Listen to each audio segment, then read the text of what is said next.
నమస్తే can media ప్రేక్షకులకు స్వాగతం. ఈరోజు మనం ఈ వీడియోలో విశ్లేషించుకునే అంశం ఏంటంటే, చంద్రబాబు వల్లే పెద్దిరెడ్డి పెద్దోడయ్యాడు. చంద్రబాబు వల్లే పెద్దిరెడ్డి పెద్దోడు అయ్యాడు. ఈ వీడియోలోని పూర్తి విశ్లేషణ చేసే ముందు దయచేసి ఇంతవరకు సబ్స్క్రైబ్ చేసుకునే వాళ్ళు ఈ ఛానల్ని సబ్స్క్రైబ్ చేసుకోండి, లైక్ చేసి మరియు షేర్ చేయండి, కామెంట్స్ కూడా పెట్టండి. మీ కామెంట్స్ను మా అమూల్యమైన సలహాలుగా భావిస్తాము. కాబట్టి మాలో ఉన్న లోపాలని, మీ సూచనలు అన్నీ కూడా కామెంట్ రూపంలో మాకు తెలియజేస్తారని చెప్తున్నాను. అదేవిధంగా ఈ వీడియోలోని పూర్తి సమాచారాన్ని విశ్లేషించినట్లయితే, చంద్రబాబు నాయుడు వల్లే పెద్దిరెడ్డి పెద్దోడయ్యాడు. ఎందుకంటే వాళ్ళిద్దరికీ చదువుకునేటప్పటి నుంచి కూడా ఇద్దరు బద్ధ వ్యతిరేకులు కదా. ఇది ఎలా సాధ్యమో అంటారా? అక్కడే ఉంది తిరకాసు. నిన్న జగన్మోహన్ రెడ్డి గారు విలేకరులతో మాట్లాడుతూ, ఒక ఛానల్లో విలేకరులతో మాట్లాడుతూ, చంద్రబాబు నాయుడు గారు పెద్దిరెడ్డి ఇద్దరు తిరుపతిలో క్లాస్మేట్స్, ఇద్దరు ఎస్వి యూనివర్సిటీలో క్లాస్మేట్స్. చదువుకునేటప్పుడు పెద్దిరెడ్డి చంద్రబాబు నాయుడు గారిని కొట్టాడు, చెంపదెబ్బ కొట్టాడు. అప్పటి నుంచి పెద్దిరెడ్డి మీద చంద్రబాబు నాయుడు కక్ష పెట్టుకొని ఇప్పుడు తీర్చుకుంటున్నాడు. ఆ కక్ష తీర్చుకోవడం కోసమే పెద్దిరెడ్డి మీద పడ్డాడు, పెద్దిరెడ్డిని ఇబ్బందులు పెడుతున్నాడు అని చెప్పడం జరిగింది. అయ్యా జగన్మోహన్ రెడ్డి గారు, చంద్రబాబు నాయుడు గారు పెద్దిరెడ్డి గారు కాలేజీలో చదివే రోజుల్లో నువ్వు పుట్టలా, మనం ఎవరూ కూడా పుట్టలా. చంద్రబాబు నాయుడు గారి యొక్క హిస్టరీ ఫ్రమ్ ది బిగినింగ్ నుంచి కానీ చంద్రబాబు నాయుడు గారి గురించి కానీ తెలుసుకున్నట్లయితే, తెలుసుకొని పూర్తిగా వాస్తవాలు కానీ మాట్లాడాలనుకుంటే మీరు మాట్లాడలేరు. ఒకవేళ తెలిసినా కూడా మీరు మాట్లాడరు. ఎందుకంటే మీరు నోరు తెరిస్తే 99% అబద్ధాలు చెప్తుంటారు. కాబట్టి వాస్తవం ఏంటంటే, చంద్రబాబు నాయుడు గారు పెద్దిరెడ్డి ఇద్దరూ కూడా ఎస్వి యూనివర్సిటీలో చదివారు. ఇప్పుడు వయసు చంద్రబాబు నాయుడు గారి వయసు 74 సంవత్సరాలు, పెద్దిరెడ్డి గారి వయసు 71 సంవత్సరాలు.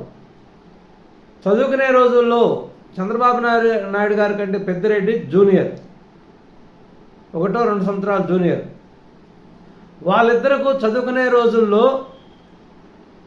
ఇద్దరు ఒక రూమ్లో ఉండటం కానీ, ఒక క్లాసులో ఉండటం కానీ, ఎక్కడా కూడా తారసపడి ఘర్షణ పడడం కానీ ఎప్పుడూ జరగలే. ఇద్దరు పీజీ చదివేటప్పుడు అప్పుడు యూనివర్సిటీ విశ్వవిద్యాలయాల్లో ఉన్నటువంటి రాజకీయ కార్యకలాపాల పరంగా ఇద్దరు ఒకరికొకరు వ్యతిరేక గ్రూపుల్లో నాయకుడిగా ఉన్నారు. అంటే అప్పుడు విశ్వవిద్యాలయాల్లో గ్రూపులు ఉండేవి, రాజకీయాలు ఉండేవి.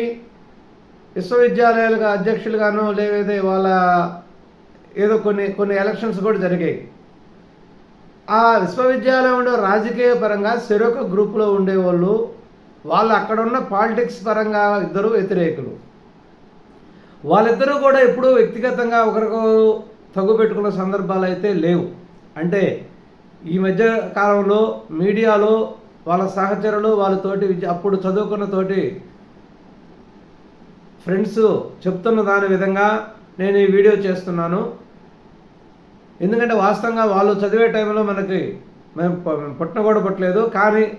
కానీ పత్రికలు కానీ ఒక లెజెండ్, ఒక పొలిటికల్ లీడర్గా ఉన్నప్పుడు వాళ్ళ గురించి పేపర్లో వాటిల్లో రాస్తూ ఉంటారు, ఎవరొకరు వాళ్ళ విషయాలు చెప్తూ ఉంటారు. కాబట్టి వాటన్నిటిని బేరీజ్ చేసుకొని నేను ఈ వీడియో చేయడం జరిగింది. నేను జగన్మోహన్ రెడ్డి గారు చెప్పినటువంటి ఈ వ్యాఖ్యలు కూడా ఈ వీడియో చేయడానికి కారణం. కాబట్టి ఇద్దరు క్లాసుల పరంగా ఒకటి కాదు, యూనియన్ లీడర్స్ పరంగా వేరు.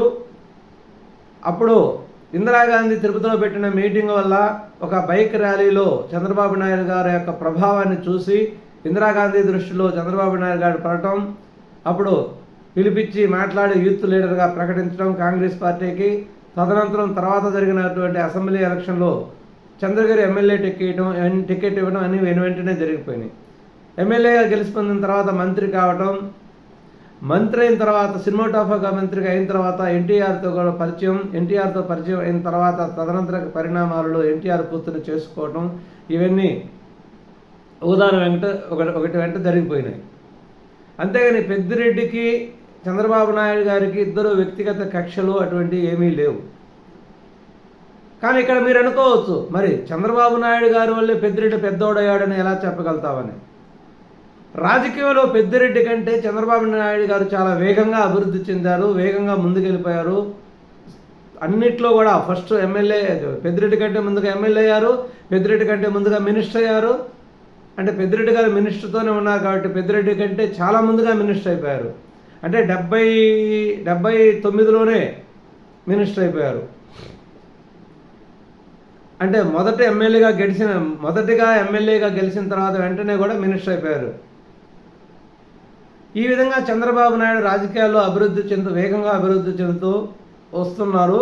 కాబట్టి వాళ్ళిద్దరికీ ఎప్పుడూ కూడా తర్వాత వెంటనే పెద్దిరెడ్డి రామచంద్రారెడ్డి కూడా రాజకీయాల్లో రావడం, తదనంతర జరిగిన రాజకీయ పరిణామాల్లో చంద్రబాబు నాయుడు గారు తెలుగుదేశం పార్టీలోకి రావడం, వైఎస్ రాజశేఖర రెడ్డి, పెద్దిరెడ్డి రామచంద్రారెడ్డి అందరూ కాంగ్రెస్లో ఉండటం జరిగింది. ఎస్వి యూనివర్సిటీలో ఉన్న రాజకీయ వర్గాలు, రాజకీయ కక్షలు యాజ్ ఇట్ ఈజ్గా కొనసాగిస్తూ రాజకీయంగా కూడా వాళ్ళిద్దరూ వ్యతిరేకులుగా ఉన్నారు.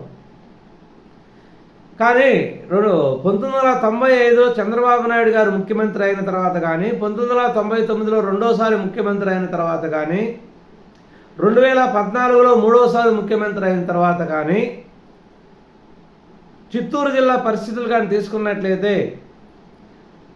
పెద్దిరెడ్డి గారు ఎమ్మెల్యేగా గెలుపొందిన తర్వాత తదనంతర పరిణామంలో పిఎల్ఆర్ కన్స్ట్రక్షన్స్ అనే ఒక కంపెనీని స్థాపించడం జరిగింది. ఈ పిఎల్ఆర్ కన్స్ట్రక్షన్ కంపెనీ ద్వారా అనేక వర్కులు, రోడ్డు వర్కులు, ఇరిగేషన్ వర్కులు అన్నీ కూడా చేస్తూ ఉండటం జరిగింది. కానీ ఈ పిఎల్ఆర్ కంపెనీ వేసేటువంటి టెండర్లు, మంచి మంచి వర్కులు, పెద్ద వర్కులు అన్నీ కూడా తెలుగుదేశం పార్టీ హయాంలోనే చేశారు వాళ్ళు. ఒకానొక సమయంలో బిల్లుకు సంబంధించిన సమస్య ఏర్పడితే అప్పుడు చిత్తూరు జిల్లా ఎంపీ డికే ఆదికేశవ నాయుడు పెద్దిరెడ్డి రామచంద్రారెడ్డి గురించి చంద్రబాబు నాయుడు గారితో మాట్లాడి బిల్లులు ఇప్పివ్వటం కూడా జరిగింది. అంటే మన రాజకీయంగా వర్గం వేరైనా కూడా తోటి సహచరుడు, యూనివర్సిటీలో కలిసి చదువుకున్న వాళ్ళనే ఉద్దేశంతో కూడా పెద్దిరెడ్డి రామచంద్రారెడ్డి యొక్క కంపెనీ జోలికి, చేసిన వర్కుల జోలికి ఎప్పుడూ చంద్రబాబు నాయుడు గారు వెళ్ళలేదు. చంద్రబాబు నాయుడు గారు ఎప్పుడూ పెద్దిరెడ్డి రామచంద్రారెడ్డి జోలికి వెళ్ళలేదు కాబట్టి పెద్దిరెడ్డి రామచంద్రారెడ్డి గారు పిఎల్ఆర్ కంపెనీ అభివృద్ధి చేశారు. అనేక పెద్ద వర్కులు, మంచి వర్కులు అన్నీ కూడా తెలుగుదేశం పార్టీ హయాంలోనే పొందాడు. అన్నీ చేసుకున్నాడు, బిల్లులు తెచ్చుకున్నాడు, కంపెనీని అభివృద్ధి చేశాడు, తను అభివృద్ధి చెందాడు.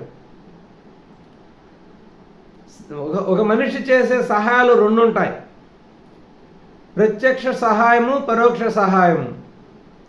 అంటే తెలుగుదేశం పార్టీలో పనిచేస్తున్నప్పటికీ నీకు పిలిచి పని ఇచ్చి నువ్వు చేసుకోవాలని నేను అభివృద్ధి చెందటం ఒకటి, నువ్వు చేసే పనికి అడ్డు రాకుండా ఉండటం అనేది రెండో సహాయం. చంద్రబాబు నాయుడు గారు ఎప్పుడూ కూడా పెద్దిరెడ్డి రామచంద్రారెడ్డి పోయి చంద్రబాబు నాయుడు గారి కాడికి పోయి నాకు వర్కులు ఇవ్వండి చంద్రబాబు గారు అని అడగలేదు.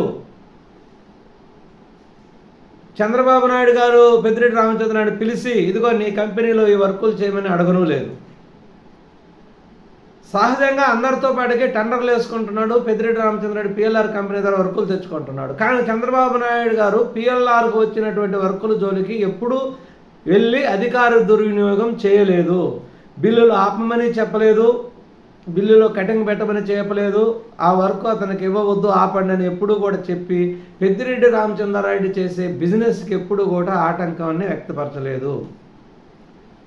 కానీ అటువంటి కృతజ్ఞత ఏమీ లేకుండా కూడా పెద్దిరెడ్డి రామచంద్రారెడ్డి గారు 2019 నుంచి 24 మధ్యలో సృష్టించిన అరాచకాన్ని అందరూ చూశారు. కుప్పంపై ప్రత్యేకించి చంద్రబాబు నాయుడు గారిని ఓడగొట్టాలనే ఉద్దేశంతో ఒక ఇన్ఛార్జిని పెట్టి ఆ ఇన్ఛార్జికి అన్ని రకాలుగా తోడ్పాటును అందిస్తూ చంద్రబాబు నాయుడు గారి మీదని ఎగదోస్తూ అక్కడ ప్రజల్ని అందరినీ కూడా చీల్చి అంటే డివైడ్ పాలసీ చేస్తూ చంద్రబాబు నాయుడు గారి యొక్క ఓటమికి ఎంత కృషి చేశారు మనందరం చూస్తున్నాం.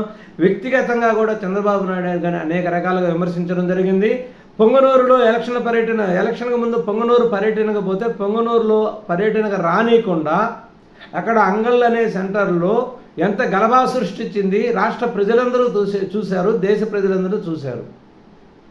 ఆ రోజు చంద్రబాబు నాయుడు గారిని ఆ విధంగా అంగళ్ళకి పొంగనూరుకు రానియకుండా అడ్డుపడి నువ్వు ఎంత గలభా సృష్టించావో ఇప్పుడు నీకు అదే శాపమైంది. అదే పొంగనూరుకి నువ్వు ఇప్పుడు అడుగు పెట్టలేకపోతున్నావు.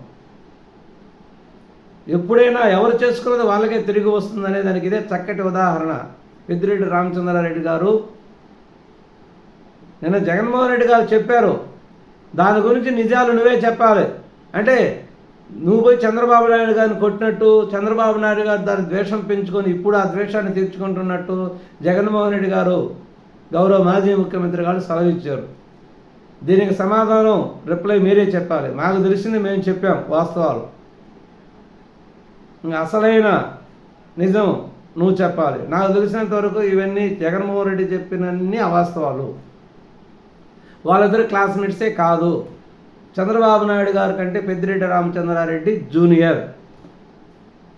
ఇది నిజం. నమస్కారం, ధన్యవాదాలు.